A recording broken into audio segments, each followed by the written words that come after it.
नमस्कार, मैं हूं आपके साथ रथ राकेश टंडन और देश में कोरोना से हाहाकार मचा हुआ है। एक तरफ कोराम है और चीख पुकार मची है, लेकिन इस बीच एक अच्छी खबर भी आई है। देश में बीते 24 घंटे में कोरोना के नए मामले कुछ कम हुए हैं और मौत में भी गिरावट देखने को मिली है। लेकिन इस सब के बावजूद आंध्र प्रदेश में बड़ा हादसा हुआ है। ऑक्सीजन की कमी से 12 लोगों की मौत हो गई। आंध्र प्रदेश में बड़ा हादसा आपको बता रहे हैं, तिरुपति में हुआ है। दिल्ली मुंबई में ऑक्सीजन को लेकर लंबी कतारें लगी हुई हैं। सरकारों में तकरार है। जी हां, वैक्सीनेशन प्रोसेस को लेकर सरकारें आमने सामने हैं, क्योंकि राज्य का कहना है कि जितना वैक्सीनेशन हमको चाहिए उतना नहीं मिल रहा है। अरविंद केजरीवाल भी इस बात को कह रहे हैं कि अगर 2 कंपनियां नहीं बना पा रही हैं तो जो फॉर्मूला है वैक्सीन बनाने का वो सार्वजनिक किया जाए और कंपनीज को दिया जाए, क्योंकि वैक्सीनेशन ही एक ऐसी चीज है जिससे आप कोविड से लड़ सकते हैं। जी हां, मरीज बेबस और लाचार हैं, सरकार में तकरार है, ऑक्सीजन बेड का इंतजार है और सिर्फ ऑक्सीजन बेड ही नहीं, लगातार आप कह सकते हैं संक्रमण जो है पहले से कम हुआ है, लेकिन इतना कम नहीं हुआ कि ये राहत की बात हो। लगातार लोग जद्दोजहद कर रहे हैं कि कैसे अपने परिवार वालों की, जानने वालों की जान बचा लें, क्योंकि बेड्स की और ऑक्सीजन की अभी भी कमी है। पहले जैसी कमी नहीं है, मैं दोहराऊंगा। आज से 10 दिन पहले भयावह स्थिति थी, अब शायद उसकी स्थिति खराब नहीं है। आंकड़े क्या कहते हैं, एक बार आंकड़ों के जरिए आपको समझाते हैं। 24 घंटे में 3,29,942 नए केसेस रिपोर्ट किए गए हैं। ये रिपोर्टेड केस है। 24 घंटे में 3,876 मरीजों की मौत हुई है कोविड के चलते। ये सरकारी आंकड़ा जो आपको बता रहे हैं। 24 घंटे में ठीक कितने लोग हुए? 3,56,082 लोग ठीक हुए। लगभग 83-84% के ऊपर का रिकवरी रेट काउंट हुआ है 24 आवर में। 24 घंटे में 30,116 घटे हैं एक्टिव केस, यानी अगर 24 घंटे पहले की आप बात करिए तो 30,000 एक्टिव केसेस कम हुए हैं पिछले 24 घंटे में। और कई लोग जो इस पर काम कर रहे हैं, कई वायरोलॉजिस्ट हैं, उनका यह भी कहना है कि जो पीक होना था शायद वो पीक पिछले हफ्ते टच कर हम आगे निकल चुके हैं। लेकिन इससे बिल्कुल इत्तेफाक नहीं किया जा सकता कि सेकेंड वेव में सेवरल पीक्स हो सकते हैं, ये भी जानकार कहते हैं। 4 तस्वीरें हम आपको दिखा रहे हैं, चारों में आंकड़े की तस्वीरें आपको दिखा रहे हैं। 24 घंटे में 3,29,942 नए केसेस। 24 घंटे में लगभग 3,56,000 लोग ठीक हुए हैं। 24 घंटे में 3,876 मौतें हुए हैं। 30,016 घंटे एक्टिव केसेस है। जी हाँ, अब एक पहलू पे हम आपको ले चलते हैं और एक पॉइंट को लेकर हम आधी घंटे डिस्कशन करने की कोशिश करेंगे। कोरोना से प्रेग्नेंट महिलाओं को कितना खतरा है। जी हाँ, ग्राफिक्स के जरिए आपको समझाते हैं कि कितना आप कह सकते हैं खतरा है। नॉर्मल महिलाएं जैसे ही प्रेग्नेंट महिलाओं को खतरा कैसे है? इन्फेक्शन रेट दोनों में बराबर होता है, ये कहना है। इन्फेक्शन के गंभीर होने का खतरा अधिक, शरीर में बदलाव के चलते इम्यूनिटी होती है कमजोरियां। जो प्रेग्नेंट वुमेन होती है उनकी जो इम्यूनिटी है वो कमजोर हो जाती है। ये मानना है, जो जानकार हैं इसके वो ये मानते हैं कि जो प्रेग्नेंट वुमेन्स हैं उनकी इम्यूनिटी जो है और बॉडी का मेटाबॉलिज्म जो है वो डिफरेंट होता है, इसलिए उनको संक्रमण का ज्यादा खतरा होता है। अब बात आती है कि कैसे बचें। जी हाँ, प्रेग्नेंट वुमेन्स कैसे बचें, इस पर भी क्या राय है? घर से बाहर भीड़ में जाने से बचें। मतलब अगर आप प्रेग्नेंट हैं बिल्कुल भी घर से बाहर मत निकलिए, घर में ही एक्सरसाइज वॉक करिए, घर से बाहर बिल्कुल मत निकलिए। किसी संक्रमित व्यक्ति के संपर्क में आने से बचें, यानी जहां संक्रमण है या आपको पता है कोई संक्रमित व्यक्ति रहता है, हॉस्पिटल्स है या आपका कोई जानने वाला है, रिश्तेदार है, बिल्कुल उससे मत मिलिए। अपने आप को उससे बिल्कुल अलग रखिए। जरूरी ना हो तो अस्पताल जाने से भी बचे, लेकिन और अस्पताल जाना भी हो, क्योंकि कई सारे स्कैन्स होते हैं, कई सारे अल्ट्रासाउंड्स होते हैं, कई वैक्सीन्स लगती है प्रेग्नेंट वुमेन को। तो ऐसे में अगर आपको अस्पताल जाना है, हॉस्पिटल जाना भी है, तो अपने घर के आसपास आप पता कर लीजिए कि कौन सा डेडिकेटेड नॉन कोविड हॉस्पिटल है। 3 तरीके के अस्पताल है। एक अस्पताल जो आधा कोविड आधा नॉन कोविड है, एक अस्पताल जो पूरा कोविड डेडिकेटेड है। लेकिन कुछ हॉस्पिटल्स ऐसे भी रखे गए हैं, जनरल ओपीडीज, जो डेडिकेटेड नॉन कोविड हॉस्पिटल्स हैं। जितनी भी प्रेग्नेंट महिलाएं हैं वो प्रेफर करें नॉन डेडिकेटेड कोविड हॉस्पिटल जाने के लिए। कोरोना पॉजिटिव गर्भवती महिलाएं क्या करें? प्रीमेच्योर डिलीवरी कितना बड़ा खतरा होता है, इस पर भी शोध है। कोविड पॉजिटिव प्रेग्नेंट महिलाओं को ज्यादा परेशानी होती है। एक साल में 25 से 30% महिलाओं की प्रीमेच्योर डिलीवरी हुई है। सिम्टोमेटिक कोविड के केस में रिस्क फैक्टर 2 से 3 गुना ज्यादा हो जाता है, क्योंकि ब्लड प्रेशर या डायबिटिक होने पर प्रीमेच्योर डिलीवरी के चांसेस और ज्यादा बढ़ जाते हैं। यानी अगर आपको डायबिटीज है और ब्लड प्रेशर की शिकायत है तो प्री मैच्योर डिलीवरी के ज्यादा आप कह सकते हैं संभावनाएं जो है वो बढ़ जाती हैं। गर्भवती महिलाएं और वैक्सीनेशन का क्या कनेक्शन है ये भी आपको बताते हैं। सीडीसी की रिपोर्ट में पुष्टि हुई है कि वैक्सीन का कोई साइड इफेक्ट नहीं है, यानी अगर आप प्रेग्नेंट हैं तो आप जाइए वैक्सीनेशन अपना कराइए। रिस्क फैक्टर के मुकाबले बेनिफिट ज्यादा है, यानी अगर रिस्क 1% का है तो 99% का आपको बेनिफिट है। गर्भवती महिलाएं लगवाएं वैक्सीन, ये कहना है सीडीसी का। पहले 3 महीने के दौरान टाल सकते हैं वैक्सीनेशन। अगर प्रेगनेंसी के 3 महीने तो आप रुक जाइए, लेकिन 3 महीने के बाद आप तुरंत अपने आप को वैक्सीन कराइए।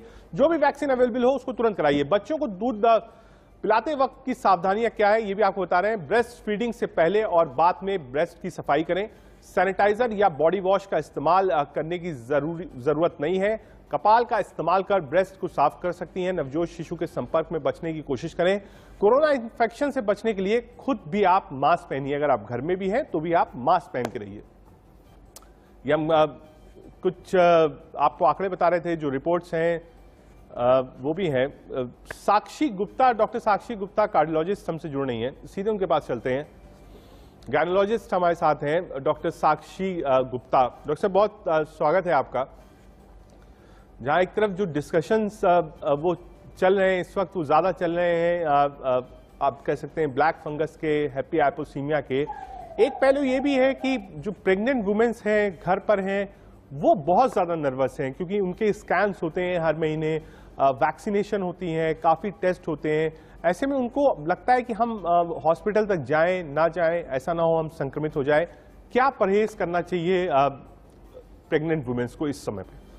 डॉक्टर साक्षी गुप्ता जी जी सबसे पहले तो मैं सभी प्रेग्नेंट लेडीज को कहना चाहूंगी कि नर्वस ना हो, घबराएं ना, क्योंकि हर रोज हमारे देश में थाउजेंड्स ऑफ पेशेंट्स, हजारों डिलीवरीज हो रही हैं और मोस्ट ऑफ द डिलीवरी जच्चा बच्चा दोनों सुरक्षित हो रहे हैं। और पिछले 13-14 महीने में डिलीवरी हुई है और मैक्सिमम सेफली हुई है। तो डरना नहीं है, घबराना नहीं है। सबकी डिलीवरीज हुई है, आपकी भी होगी और उम्मीद करिए सेफली होगी। पर हमें करना क्या है, हमें 2 पॉइंट पे मेन फोकस करना है। पहले तो हमें इन्फेक्शन होने ही ना पाए अगर हम प्रेग्नेंट हैं, और अगर हो जाए तो हमें क्या करना है। प्रेग्नेंट लेडीज को घर में वही प्रिकॉशंस लेने हैं जो बाकी लोगों को लेने हैं। मास्क है, सैनिटाइजेशन है, हैंड वॉश है, और सबसे जरूरी है कि कोशिश करें कि आप जिस रूम में रहती हैं वो उसका हवादार हो, उसमें एयर सर्कुलेशन काफी अच्छा हो, और अगर आपके पास सेपरेट टॉयलेट की सुविधा हो तो बहुत ही अच्छा है। दूसरे, सनलाइट, धूप बहुत जरूरी है। अगर आपका इंडिविजुअल घर है तो आप घर की छत पे, बालकनी में, अगर वो भी पॉसिबल नहीं है तो घर की खिड़की से कुछ देर के लिए सनलाइट जरूर लें। बिकॉज ये देखा गया है कि सनलाइट आपको कोविड इन्फेक्शन होने से भी बचाता है और उसके कॉम्प्लिकेशन से भी बचाता है। इसमें एक बहुत इंपॉर्टेंट बात है कि जो प्रेग्नेंट लेडी के घर में रहने वाले बाकी लोग हैं उनकी जिम्मेदारी बहुत बढ़ जाती है, क्योंकि ये एक ऐसी बीमारी है कि सब सेफ तो मैं सेफ। इसलिए अगर आपके घर के बाकी लोग सेफ हैं तभी आप सेफ हैं। तो जो बाकी घर के सदस्य हैं उनको बिल्कुल कोविड अप्रोप्रिएट बिहेवियर फॉलो करना चाहिए। घर से बाहर जाने पे प्रॉपर मास्क, सैनिटाइजेशन, घर से वापस आने पे अपने कपड़े चेंज करना, फेस और हैंड वॉश करना। और प्रेग्नेंट लेडीज को मेरी सलाह है कि जब आपकी प्रेगनेंसी डिटेक्ट होती है, यूजुअली 1.5 से 2 महीना हो चुका होता है, तो ये सिर्फ हार्डली 7-8 महीने का समय है जिसमें आपको कोशिश करनी है कि आप जितना अधिक से अधिक हो घर के अंदर रहें। डॉक्टर आप साक्षी आपने बताया और आपने बताया कि सनलाइट लीजिए, आपका रूम बिल्कुल हवादार होना चाहिए, और कोई भी मतलब ऐसी जगह ना हो जहाँ सफोकेशन, और अच्छी चीज बताई कि सनलाइट लीजिए, वॉक करिए। एक पहलू बार बार है और बहुत कॉमन सवाल है ये, हालांकि सीडीसी की रिपोर्ट कहती है कि 3 महीने प्रेगनेंसी के बाद आपको वैक्सीनेशन करवाना चाहिए। उसमें पहला सवाल ये है, बार बार प्रेग्नेंट वुमेन्स की तरफ से ये क्वेश्चन आता है कि हम वैक्सीनेशन कराएं कि ना कराएं, कराएं तो कौन सा कराएं, और क्या इस समय पर क्योंकि प्रेग्नेंट वुमेन्स के लिए कोई अलग से व्यवस्था नहीं है वैक्सीनेशन की, अगर आपका स्लॉट आएगा आपको जाना पड़ेगा, तो जहां पर भी आप जाएंगे अमूमन आप मान के चलिए 45 मिनट से 1 घंटा आपको वेट करना पड़ेगा, और वैक्सीन के बाद भी आधी घंटा आपको वहां पर वेट कराया जाएगा। लगभग 2.5 घंटे आप ऐसी जगह रहेंगी जहां संक्रमण का खतरा ज्यादा होता है। ऐसे में क्या वैक्सीनेशन कराना चाहिए प्रेग्नेंट वुमेन्स को, और कराएं तो क्या एहतियात ध्यान में रखें? जी, सीडीसी की तरफ से तो वैक्सीनेशन को सेफ बता दिया गया है, पर लेकिन अभी हमारी गवर्नमेंट का जो वैक्सीनेशन शेड्यूल आया है उसमें प्रेग्नेंट और लैक्टेटिंग वुमेन को, यानी कि ब्रेस्ट फीडिंग वाली वुमेन को अभी वैक्सीनेशन नहीं दिया गया है। तो जैसे ही ये शुरू होगा तभी जाना होगा, तभी आप रजिस्टर भी होंगे। नहीं, लेकिन जो सीडीसी की रिपोर्ट है उसमें डॉक्टर साहब जो जो हम ग्राफिक्स के जरिए बार बार बता रहे थे हाँ जी, सीडीसी की उसने कहा रिपोर्ट है कि भाई ऐसी अगर है, पर 3 अभी महीने की हमारे प्रेगनेंसी है आपकी हाँ, तो 4th सीडीसी मंथ ने पे आपको सेफ कहा है वैक्सीनेशन। और बहुत सी कंट्रीज में लग भी रहा है, पर क्योंकि इस वैक्सीन को प्रेग्नेंट लेडीज पे बहुत ज्यादा टेस्ट नहीं किया गया है, इसके बहुत ज्यादा डाटा नहीं अवेलेबल है अभी हमारे शेड्यूल में, प्रेजेंट टाइम में, आज की तारीख में अभी ये नहीं शुरू हुआ है। होपफुली बहुत जल्दी शुरू हो जाए। अच्छा डॉक्टर साहब, एक सवाल ये भी है कि अगर अगर कोई प्रेग्नेंट लेडी है और वो संक्रमित हो जाती है, एक हाइपोथेटिकल है और ऐसा हुआ भी, ऐसा नहीं कि ऐसा नहीं हुआ है, अगर कोई प्रेग्नेंट वुमेन है और वो पॉजिटिव, कोविड पॉजिटिव हो जाती है, उसके बाद क्या वो सारी दवाइयां, क्योंकि हैवी स्टेरॉइड्स दिए जाते हैं अगर कोविड कॉम्प्लिकेशन होता है, तो मेड्रोल दिया जा रहा है, डेक्सोना दिया जा रहा है, रेमडेसिविर भी दिया जाता है, फेविफ्लू दी जाती है, तो ये हैवी डोजेज हैं, क्या ये हैवी डोजेस प्रेग्नेंट वुमेन को लेना चाहिए? पहली बात। दूसरा, क्या एहतियात बरतना चाहिए अगर किसी प्रेग्नेंट वुमेन को कोविड हो जाता है तो? जी, देखिए, पहले तो सभी पेशेंट्स में, स्पेशली प्रेगनेंसी में, हेवी डोज ऑफ स्टेरॉइड या रेमडेसिविर या हेवी इंजेक्शन की जरूरत नहीं पड़ती है। अभी भी 50 to 70% प्रेगनेंसी में जो कोविड पेशेंट्स पॉजिटिव आई हैं वो एसिम्टोमेटिक या माइल्ड सिम्टम्स हैं, जिनको इन heavy dose of injection, remdesivir या हेवी स्टेरॉइड की जरूरत नहीं पड़ती है। जिन पेशेंट्स को लेवल 2 या लेवल 3 का कोविड इन्फेक्शन होता है, सीवियर लंग इन्फेक्शन हो जाता है या थ्रोम्बोएम्बोलिक कॉम्प्लिकेशन होते हैं, उन्हीं को ये हेवी इंजेक्शन या स्टेरॉइड दिए जाते हैं। और ऐसे पेशेंट्स घर में नहीं होते हैं, ऐसे पेशेंट्स हॉस्पिटलाइज भी होते हैं। तो अब ये डिसाइड करना है कि मैं अगर कोविड पॉजिटिव हूँ और प्रेग्नेंट हूँ तो मुझे कब घर पे रहना है और कब मुझे हॉस्पिटल। तो पहली चीज तो ये कि आप कॉन्स्टेंटली अपने डॉक्टर के टच में रहिए, और ऑनलाइन कंसल्टेशन लगभग सभी प्राइवेट और गवर्नमेंट एजेंसी प्रेग्नेंट वुमेन को दे रही हैं। अगर आप माइल्ड या एसिम्टोमेटिक हैं तो नॉर्मल मेडिसिन, पैरासिटामोल के आपके सप्लीमेंट्स आपके डॉक्टर आपको प्रिस्क्राइब करेंगे, वो आपको लेने हैं, आपको घर में रहना है, पैनिक नहीं करना है। 2-3 चीजें आपको ध्यान रखनी है घर में। सबसे पहले कि अपना temperature record 4 times a day, whenever you feel comfortable, preferably 5 से 6 घंटे के अंदर में, और दिन में 4 बार ही अपना पल्स ऑक्सीमीटर से ऑक्सीजन सैचुरेशन नापना है। अगर आपका सैचुरेशन 94% के ऊपर है तो आपको डरने की बिल्कुल जरूरत नहीं है। अगर आपका टेम्परेचर 100 से नीचे है तो भी आपको डरने की जरूरत नहीं है। अगर आपके बच्चे के पूरे मूवमेंट हो रहे हैं, 10 से 12 मूवमेंट पर डे, तो भी आपको डरने की जरूरत नहीं है। तो आप अपने सप्लीमेंट, पैरासिटामोल और कुछ हल्की मेडिसिन जो आपकी डॉक्टर आपको प्रिस्क्राइब करेंगी वो आप लेते रहें, और डेली अपडेट अपने जो भी कंसल्टेंट हैं उनको ऑन फोन ही करते रहें। दूसरी चीज, हमें वॉचफुल क्या रहना है, every day 6 minute walk test करना है। 6 मिनट वॉक टेस्ट में अपने रूम में कर सकते हैं, अपने बालकनी में कर सकते हैं। अगर 6 मिनट चलने के बाद आपकी ऑक्सीजन सैचुरेशन 3% से कम हो जाए, जो आपकी पहले वैल्यू थी जो आप बैठ के लेते हैं उससे 3% से नीचे आ जाए, तो ये सिग्निफिकेंट है।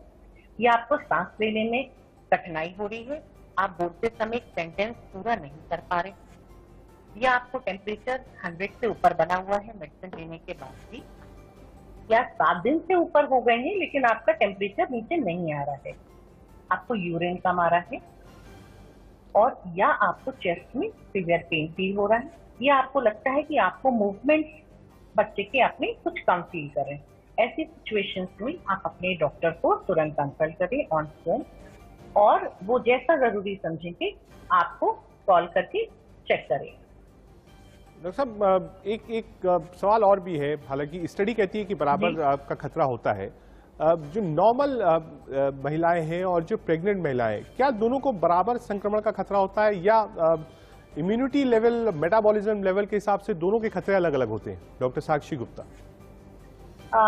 इम्यूनिटी जरूर, एक प्रेगनेंसी इम्यूनो कॉम्प्रोमाइज स्टेट है, इम्यूनिटी जरूर कुछ कम होती है प्रेगनेंसी में, लेकिन कोविड के मद्देनजर ऐसा देखा गया है कि जितने चांस ऑफ इन्फेक्शन एक नॉन कोविड फीमेल को है, उतना ही chance of getting infection pregnant lady को। लेकिन अगर प्रेग्नेंट लेडी को कोविड हो जाता है तो कॉम्प्लिकेशन के चांसेस थोड़े ज्यादा होते हैं, और अगर वो हॉस्पिटल एडमिट होती है तो आईसीयू एडमिशन के चांसेस 25% तक ज्यादा बढ़ जाते हैं। अच्छा, तो सब वैसे भी अमूमन अगर आप प्रेग्नेंट लेडीज को एक साइड में रख लीजिए, जो नॉर्मल महिलाएं हैं जो घर पर हैं, बाहर नहीं गई हैं लॉकडाउन के चलते, घर का भी काम कर रही हैं, हम देखते हैं सोशल मीडिया पर बहुत सारे ऐसे मीम्स आते हैं, बहुत जोक्स आते हैं कि महिलाएं घर पर हैं, बहुत काम करना पड़ता है। मैं जानना चाहता हूं वो अपने लिए क्या करें, क्योंकि हो सकता है कि किसी के हस्बैंड डॉक्टर हों या एसेंशियल सर्विसेज के लिए काम करते हों, डेली घर से बाहर जाते हों, उनमें संक्रमण का खतरा ज्यादा होता है। वो लोग सुबह से शाम तक काम करके वापस आते हैं, लेडीज हैं, महिलाएं हैं, विमेन हैं, वो घर पर रहती हैं। ऐसे में उनको क्या प्रिकॉशंस लेना चाहिए घर पर रहकर कि वो संक्रमण से दूर रहें?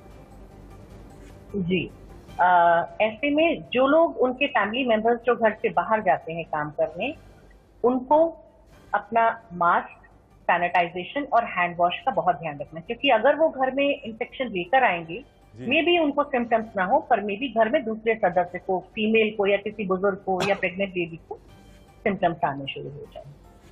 और दूसरी सबसे जरूरी बात है, मैं कहूंगी कि घर के सभी सदस्यों को वैक्सीनेशन जरूर करवा लेना चाहिए। प्रेग्नेंट लेडी के जितने भी घर के सदस्य हैं उनको, और आसपास जो भी लोग हैं उनको जरूर वैक्सीनेशन करा देना चाहिए, क्योंकि वही एक इसका रूल है, सब सेफ तो मैं सेफ। ठीक है डॉक्टर साक्षी गुप्ता, आपने अपना बहुत कीमती वक्त और बहुत आप कह सकते हैं ज़रूरी, आप कह सकते हैं इस वक्त का विषय है जिस पर आपने बात करी और अपने सुझाव दिए। डॉक्टर साक्षी गुप्ता, बहुत शुक्रिया आपका हमसे जुड़ने के लिए। डॉक्टर साक्षी गुप्ता हमारे साथ थी, उन्होंने बताया प्रेग्नेंट वुमेन्स, लैक्टेटिंग वुमेन्स को क्या क्या प्रिकॉशंस लेनी चाहिए और महिलाएं जो घर पर हैं उनको क्या एहतियात बरतना चाहिए। एक छोटा सा ब्रेक, आप देखते रहिए इंडिया न्यूज़।